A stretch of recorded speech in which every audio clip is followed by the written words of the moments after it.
guys, welcome back to my channel. I am Shelby of Shelby and the Book Club. Welcome if you are new, welcome back if you are returning. Hey friend. Either way, in today's video we are going to talk about the things that I bought while I was traveling and my book subscription. So just basically all of the books that I've acquired over the last couple of weeks. If you follow the bookstore page, which you should, I have been posting like little reels here and there, which have been a lot of fun for me. And one of the reels that I posted recently was me going to Virginia for a trip that was not so exciting, but I did get to visit my friends and visit a local bookstore. So you really just have to find the joy where you can. So if you would like to see all of the things that I've gotten over the last few weeks, if you'd like to hear it, here it go. Okay, so first we are going to start off with my literati box. So I would show you the box, but I like murdered it to get into it. So I'm not going to show you that. If you do not know what literati is a monthly book subscription where you can pick a book club that you would like to be a part of. So some are celebrities, most of them are celebrities. Jasmine Ward, some of them are authors, so on and so forth. I believe it's like $25 a month.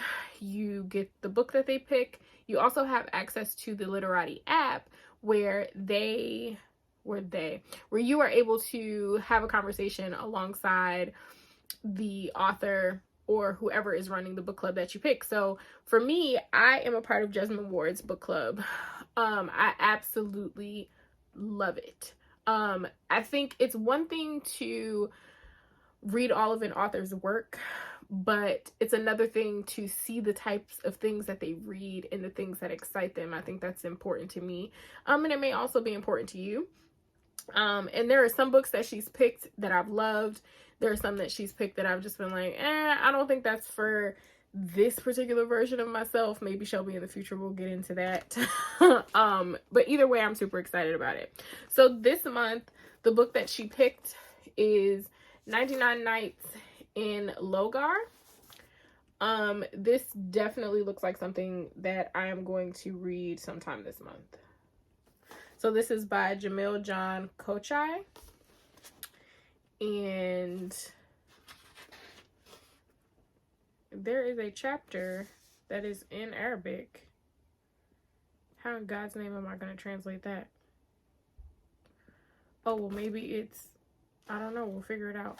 But anyway, it says, funny, razor sharp, and full of juicy tales that feel urgent and illicit, Kochai has created a singular, resonant voice, an American teenager raised by old world Afghan storytellers. So it says, 12-year-old Marwan's visit to Afghanistan centers on his contentious, I can read, I promise. His contentious relationship with Budabash, the terrifying but beloved dog who guards his extended family's compound in the village of Logar. Eager for an ally in this place that is meant to be home, Marwan approaches Budabash the way he would any pet on his American suburban block, and the results are disastrous. Marwan loses a finger, oh my gosh, and Budabash escapes into the night. Not chastened, Marwan doubles down on his desire to fit in here. He must get the dog back, and the resulting search of a gripping and vivid adventure story. A surprising, tender, and lyrical coming-of-age journey across contemporary Afghanistan tells that calls to mind 1001 Nights, yet speaks with a voice all of its own. This sounds like it's going to be really good. Yeah, I think this might be what I read next, especially because it's kind of small. So that is what I got from my literati box. If you are not signed up for literati, I think you should. Something else that comes in the box that I really, really love is a little letter from Jasmine Ward, just explaining why she's picked this book, how it made her feel, so on and so forth, which I think is cool, and it makes it personal. It makes it less feel like you are, you know, one of thousands in her book club. So next, we have a little baggie from the Magpie Market. So, of course, you guys know I do not yarn, but I am a crafty kind of girl. And I got some ink pads from them. Right? Is it focusing? I don't know. But I got that one. And then I got this brand too. That is, are you going to focus? Are you going to focus? Are you going to focus? There we go. But I got it in a bunch of different colors. So I got the different shades of orange for me and mom. I got some black. I got some blue. Regular stuff. Now, the highlight of this. I don't know if you guys know, and I don't have a notebook near me. Yes, I do. I have a new notebook. I can show you my new notebook. And I can show you my pen. So, I don't know if you guys know, but I absolutely love stationery stuff. Obsessed. If you watch the vlogs, you know I'm constantly buying a new notebook. I'm constantly buying pens, whatever. Well, this pen, which I'm going to have to go online and see if they have colors. It's a black pen, has a cap. Come on, influencer, with the hand up so that it'll focus. It's not going to focus. The important part of this is that the tip is very, very fine.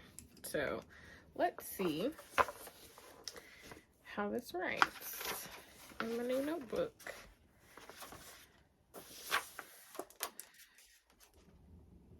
I like how it feels in my pen, in my hand. Oh yeah, I like this. That's a cute, right? That's some cute handwriting. Can y'all see? I think y'all can. I like this. So I got a few of these. I got one for mom because, you know, I just don't like to have to fight my mother over things that I know we both are really obsessed with at the time. So that's what I got from the Magpies. Speaking of pens and stationery, so I got this cute notebook from Target. I think it was only like 12 bucks, and it says note to self. And then on here, it says note to self journal. The reason that I got it, not that I really need a reason, is because I really liked how the pages looked. They are not completely white. They're maybe like off-white, but they look like, I don't know. I just liked how it looked. Like it looked a little rustic to me. I don't know why, like with the way that the cover is. And then this is like a cute little size. I can kind of toss this in my purse to take with me, doing different things, whatever. I thought it was super cute, so I got that. Speaking of pens that I love, and then we will get to the books that I purchased. I have been obsessed with these precision, the Pilot Precision V5 Deco Collection pens. These, obsessed. It is like my main pen right now. Again, I can show you one that is open. Well, this is the one that I use to open a box. So the tip is kind of, the tip of the pen, I was gonna say the tip is curved, and then my mind said that's what she said. Pray for me, y'all. God ain't done with me yet. I am a little special, but you can see it's like those like needlepoint pens or whatever. I really like how it writes. Let's see, can we do another pen test for you all?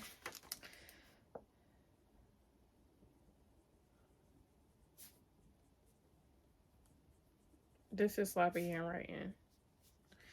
And I don't know why I'm writing happy holidays, but it's the second one there. Is it focusing or is it not? Whatever. Y'all get the point. This is also a pen that I love. You can get them from Target. They're not super expensive. I just needed extra because they were like on the desk and my mom was like, oh, this is really nice. So I just try to keep extra of the things that I know that we like when I see them.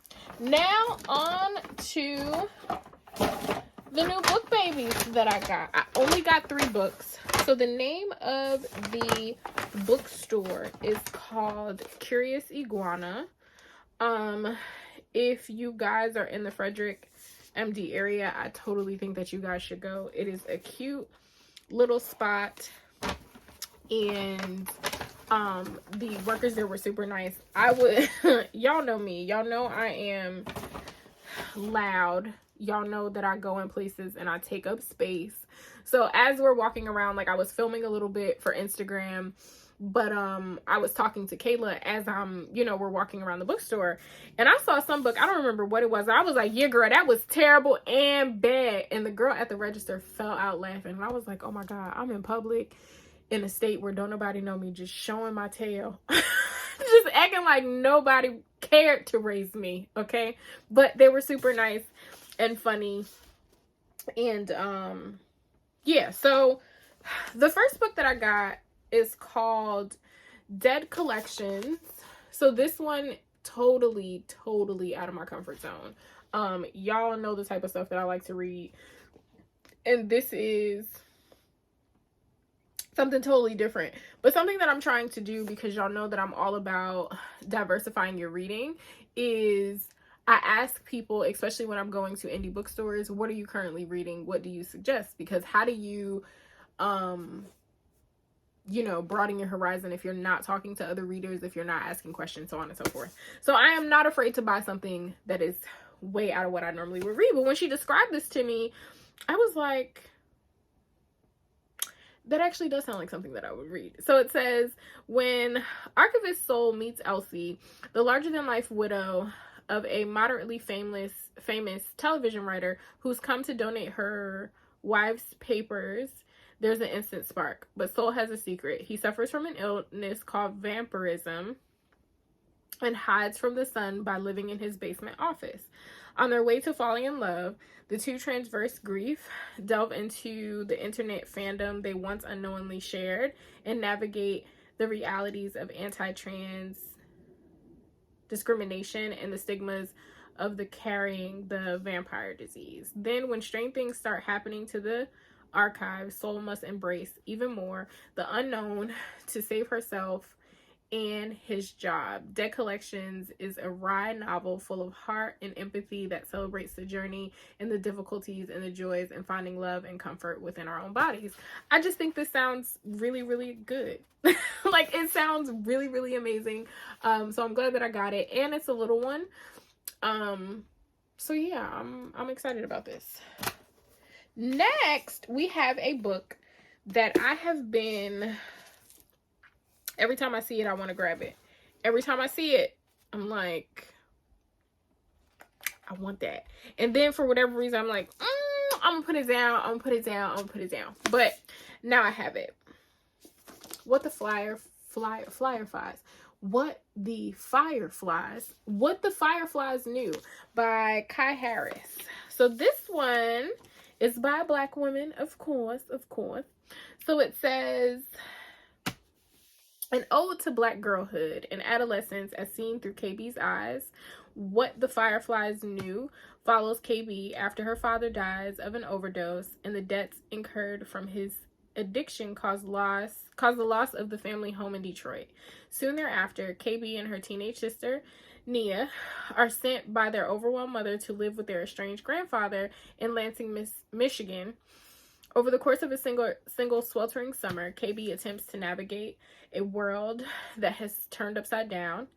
Her father has been labeled a fiend. Her mother's smile no longer reaches her eyes. Her sister, once her best friend, now feels like a stranger. Her grandfather is grumpy and silent. The white kids who live across the street are friendly, but only sometimes, and they're all keeping secrets. As KB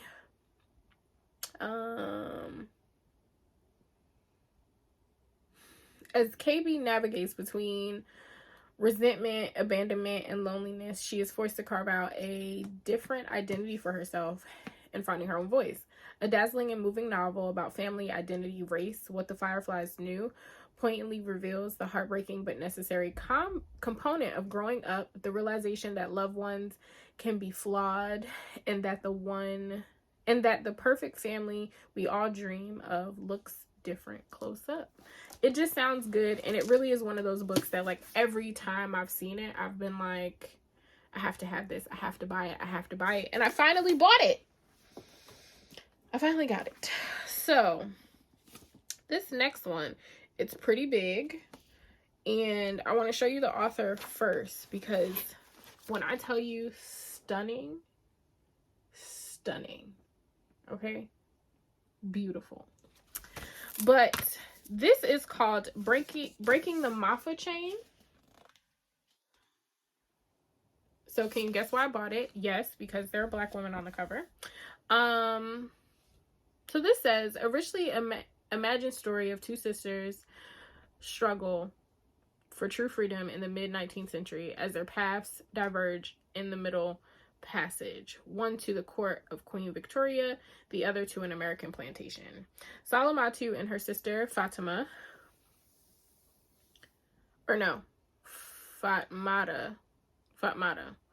are captured, sold to slavers, and torn apart. Forced to change their names to Sarah and Faith, they end up on the opposite sides of the Atlantic Ocean. Faith is taken to America, where slavery is still legal, and she is stripped of all rights. Can the two sisters reclaim their freedom and identity in a world that is trying to break them down? Sarah ends up in Victorian England and becomes the goddaughter of Queen Victoria. Faith fights to survive in body and spirit against her enslavement.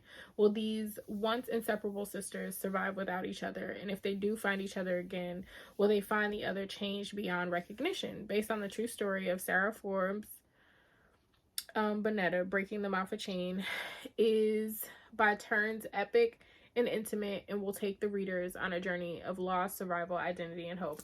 It just sounds really good. The cover is absolutely beautiful.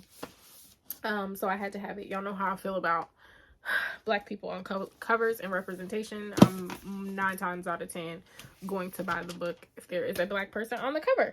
So that is everything that I got. I will try to find all of the things and link them below for you. But sometimes I'll be forgetting, so blame my mind, not my heart. And don't forget to like, comment, and subscribe. Share the video. We are on the road to 1,000 subscribers, so every little bit helps. But with all said and done, if no one has told you today, I love you, and I will talk to you guys soon. Bye, guys.